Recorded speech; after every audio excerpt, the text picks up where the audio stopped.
We're going to have another great conversation here, et cetera, in a second on space acquisitions and innovation, which is absolutely critical. It's really one of the things that America's Future Series is really focused on, the need for us to speed up the putting the capabilities of the hands of the warfighter faster. We have two great experts talking about that, Jenny Poisson of BAC and Mr. Cordell DeLaPena. So we're going to turn it over to Jenny and Mr. DeLaPena. I hope you all enjoy this.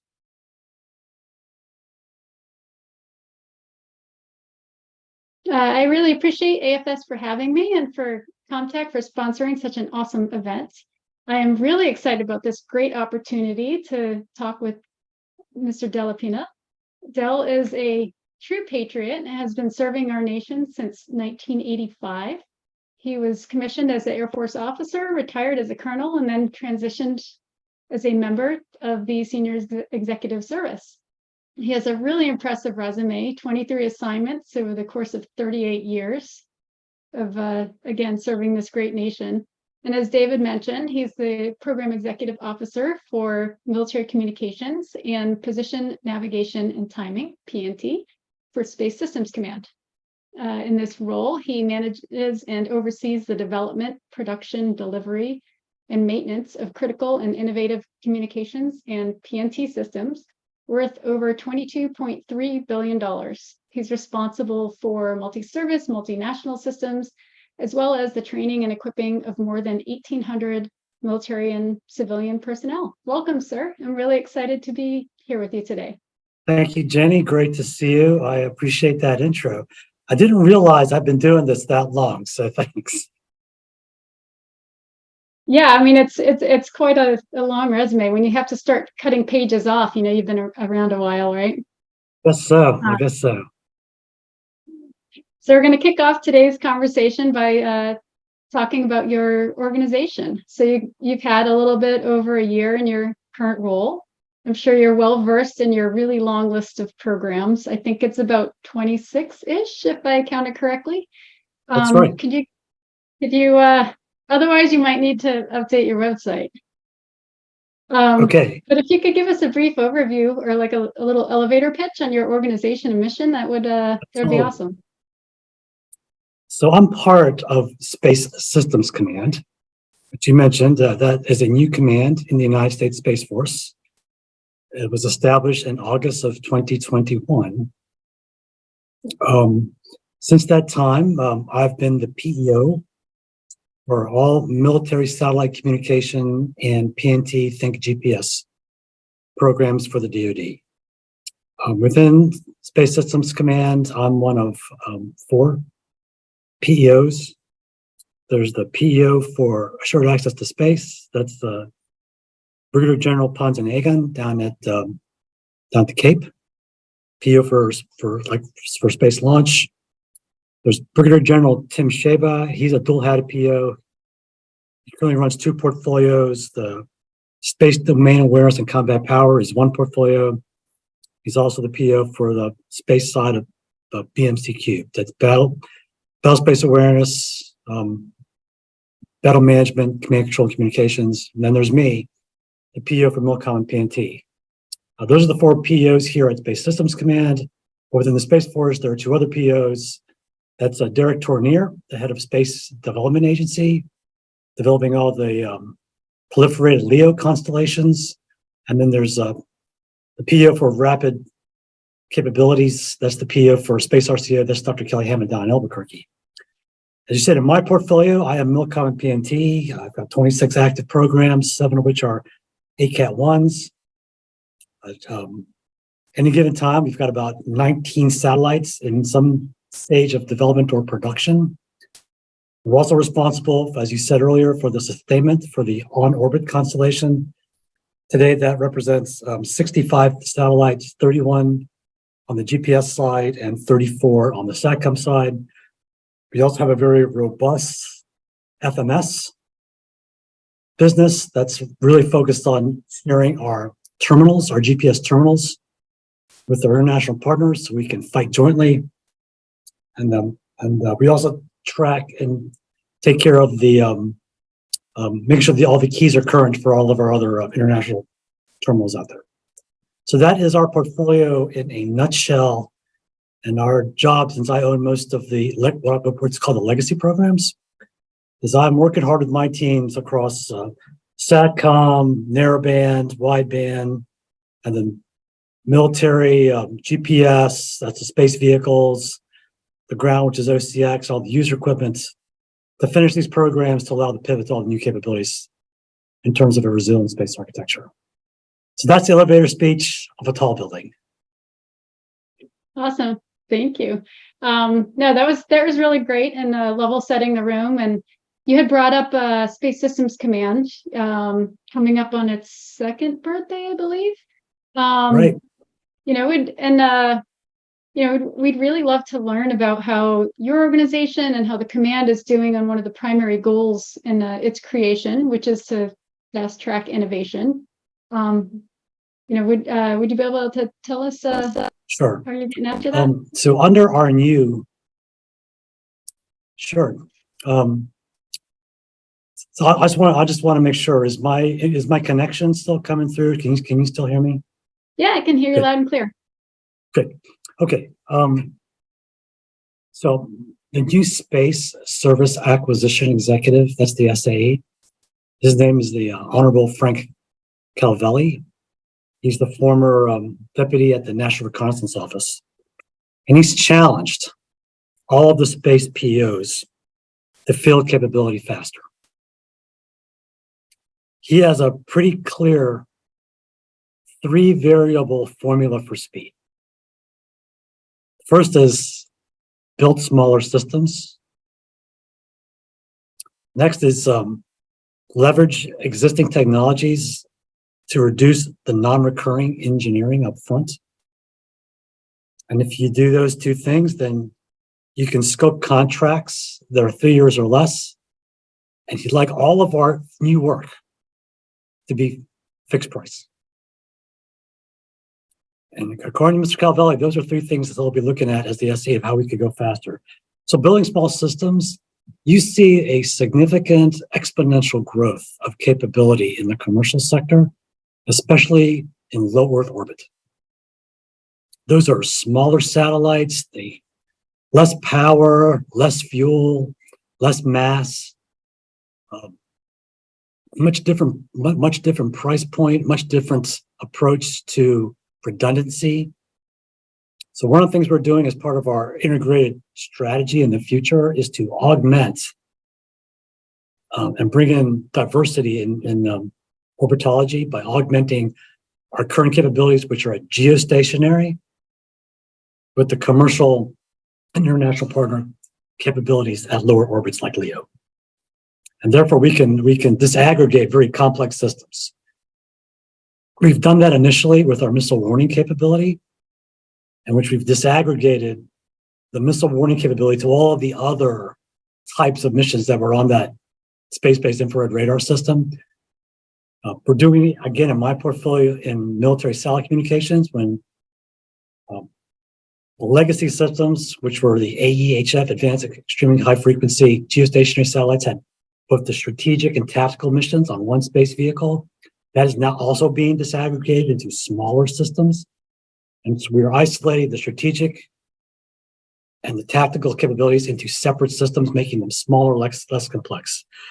So those are examples of building smaller systems. In terms of reducing the non-recurring, what you'll see, and we've got programs in my portfolio, both in strategic SATCOM and tactical SATCOM, in which we are engaging and partnering with our industry partners to structure prototype experimentation contracts to just drive down the risk through experimentation and drive down the non-recurring.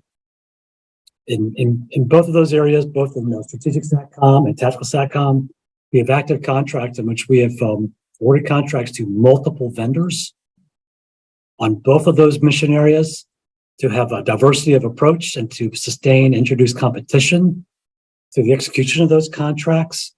And by doing so, we get the benefit of competition and the multiple source and reduction of the MRE. And the intent is, having done all that, we can award the follow-on contracts after the prototyping, after experimentation, to field within 3 to 5 years, much faster than is today.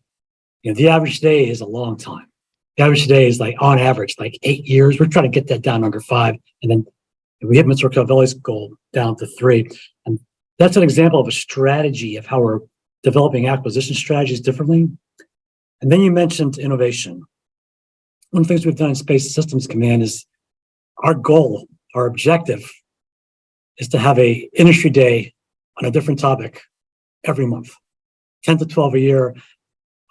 I just went to the last 2. We had an industry day on artificial intelligence and machine learning. I think that's the future for space, as well as the DoD, as well as the rest of the networked world. And we also had another one for alternate PNT. So those are 2 examples of which we are exposing our needs and our requirements and leveraging on the commercial investments. So those are just a couple of examples that covers both the acquisition strategy side and the innovation side. Awesome. I, as a prior acquisitions officer on the space side, I can sympathize with high NRE. Makes you lose sleep at night, right? Yeah, I mean, and for the space side, that's really this pivot point, is that we're seeing an exponential growth in the worldwide investments, both on the commercial side and on the international side. That global investment in space innovation is on the order of $300 to $350 billion a year. So if you look at the DoD space budget, which is around 20, so we are not the driving customer. What we want to be is the driving partner to leverage all those technologies for the purposes of the DoD. Yeah, I'm really excited about, you know, the new sort of like lean forward approach that Space Systems Command has. Sure. And being able to, like, you know, leverage a lot of this awesome tech that's out there. Now you had mentioned, you know, some of the industry days that you've hosted recently. I know one of them was the Alt PNT Reverse Industry Day with you know, with the focus on looking at alternative sources and integration for PNT information for future GPS architecture. Could you tell us a little bit about that event and what outcomes Sure. you're desiring? Sure. So we're using the term Reverse Industry Day for a reason. You know, in the past, when the government held Industry Day, it was a transmit of the government about future requirements, upcoming work, so that industry could plan for future, you know, requests for proposals, requests for bids. We've crafted this Reverse Industry Day so that the majority of that engagement is 25 to 30% is the government communicating, here's what our future requirements might be, here's the environment we're going to face, and then sitting back and talking to industry. And most of that's through one-on-ones, so that industry partners, specific companies can talk about, you know, their corporate ideas, you know, kind of a one-on-one environment, which has been very enlightening. That's what we call those Reverse Industry Days. So my organization, and I attended both days, we hosted a Reverse Industry Day for alternate PNT. What we're saying is, you know, other countries have watched this country field a worldwide GPS system that is fully integrated with our weapon systems, our commercial travel, our economy. It's a symbol of strength. And other countries have tried to duplicate that. They've built their own GPS system, starting with, you know, Russia built Glasnost, the European Union built Galileo, and China built Beidou. And they're trying to catch catch the United States as the gold standard. In parallel, our adversaries have figured out a way to deny GPS by jamming our signal. So they're jamming our signal and they're fielding their own capability. So what our concept is to look at alternate sources of how to navigate and how to provide time, non-space based, which we're calling alternate PNT, and how we can leverage those solutions in the future. And it was a fascinating 2 days. I think in total, there are about 40 companies that shared their ideas with us. Looking at things like maturing inertial navigation, getting inertial navigation more precise. So there's always been inertial navigation. Think of a compass. Think of the electromagnetic field around the world. It has a certain amount of drift to it. Companies are developing technology approaches to increase the accuracy of inertial navigation. Looking at other types of phenomenology like light and LiDAR, different modalities to measure like laser pulses to establish distance and location. Some really interesting things which were new to me were the enhancements of visual, they call it visual odometry. And the example is every once in a while when I'm driving down the road using my personal cell phone as my GPS navigator, and it loses, for some reason, we get behind mountains, you're in a bad terrain, you lose your GPS signal, and it tells you, take your phone, turn on the camera, and like scan the area. So that's a way of using that visual augmentation. One technique that I find really promising is the blending of solutions. So in addition to a GPS solution, all these other techniques like radio navigation, inertial navigation, light detection, visual, blending those solutions to include blending the solution with our international partners, blending our solutions, for example, with the European Union. Today, that would require like a change in policy.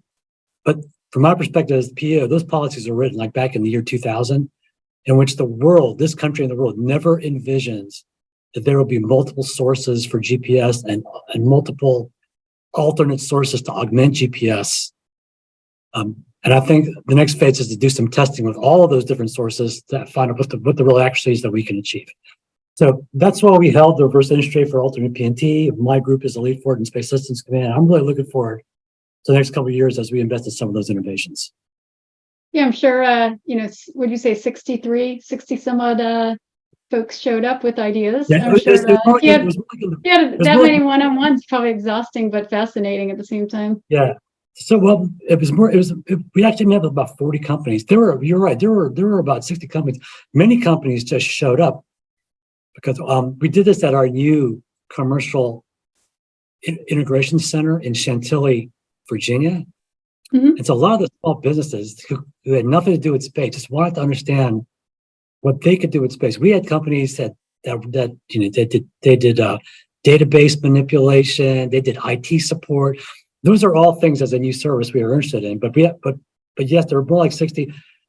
We divided into 3 teams. I led a team. My chief engineer led a team, and one of my senior colonels who runs the user group ran a team. So between the 3 of us, we met with about 15, 20 companies.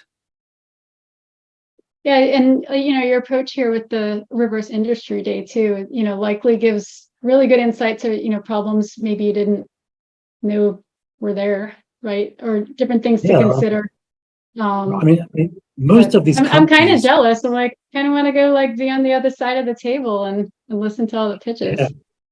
What was so interesting, Jenny, is that a lot of these companies are also we talk about all those commercial companies that are investing in space and other orbits. They're talking to our international partners. They're looking for multiple customers to invest in some of their new ideas. And I think they're going to get traction. Nice. That's, a bonus for us, right? For, industry investing their own dollars and, to the benefit of, to national security. Yeah. And to me, from my perspective, yep. And then from my perspective, I mean, we're talking about space here. I think in the future, there are just limitless opportunities for the things you can do in space. Yeah. And, with limited amount of people that have that brain power to create, different space systems, we'd be kind of foolish as a nation or as a defense organization to, not leverage the commercial folks that are out there as well. And absolutely. kind of leading into my last question. Sure.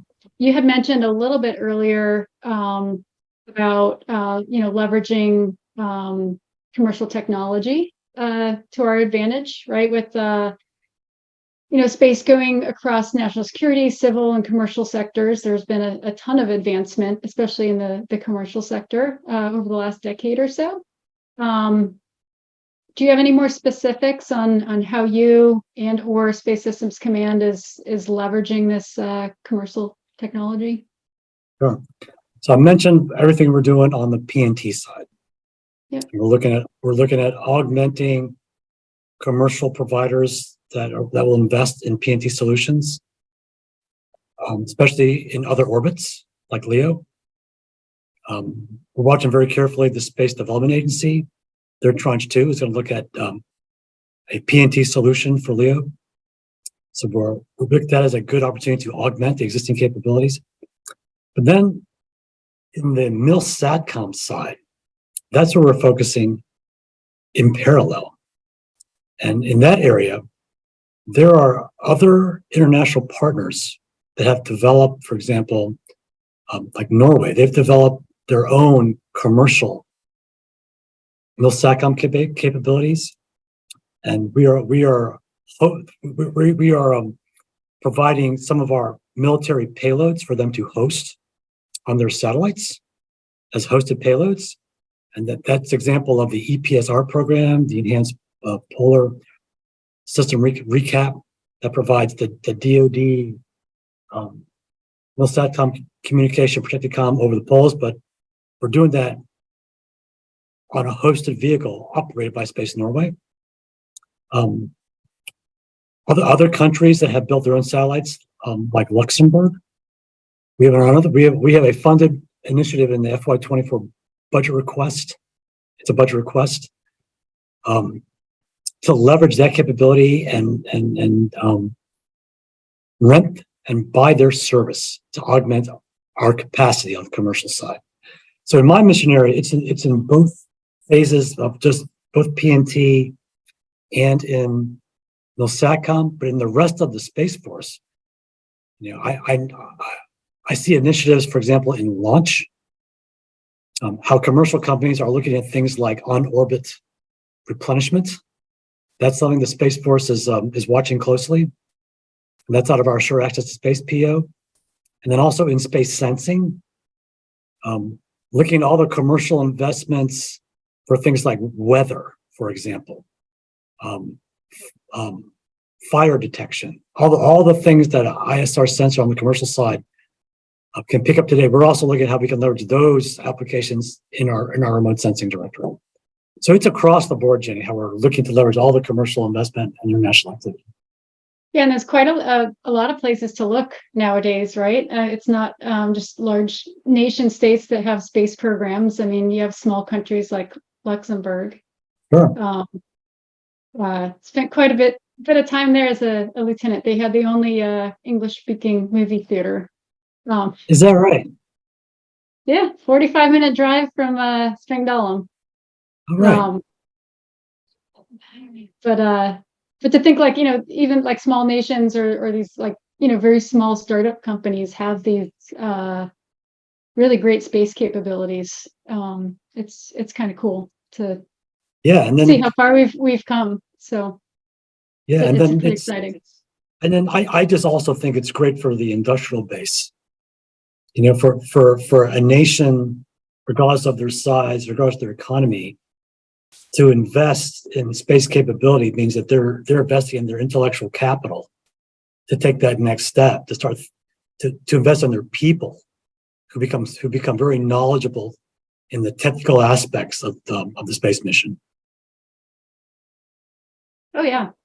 So I think we have a couple more minutes left. Okay. Is there anything else you would like to talk about? I'd like to leave the floor open to you. Is there anything you want to address? Thanks. So I talked about a lot of things. We talked about our mission. We talked about sustaining our mission, flying satellites, transition to leveraging commercial international. But I want to expand on that last point I think that we just talked about, and that's the importance of people. Well, thank you very much for the invite, Jenny. I really enjoyed meeting you. I really am passionate about this mission going forward, and look forward to working with you and all our other industry partners. Awesome. Thanks, Del. And Thank you very now much. we're gonna turn it back over to David and the AFS team. Well, thank you, Jenny, and thank you, Mr. DeLaPena. That was fantastic. And I have to say, we've had a lot of folks speak about acquisitions and improving that process, innovation and acquisitions. I really appreciate Mr. DeLaPena's specifics about where they're looking at it, how they're leveraging other countries, how they're leveraging certain commercial sources. And people I think are hungry to hear how that's being done, just not that it's important. And to hear that they're doing that in those many different ways, I want to commend that. Really appreciate that, Mr. DeLaPena. So we're going to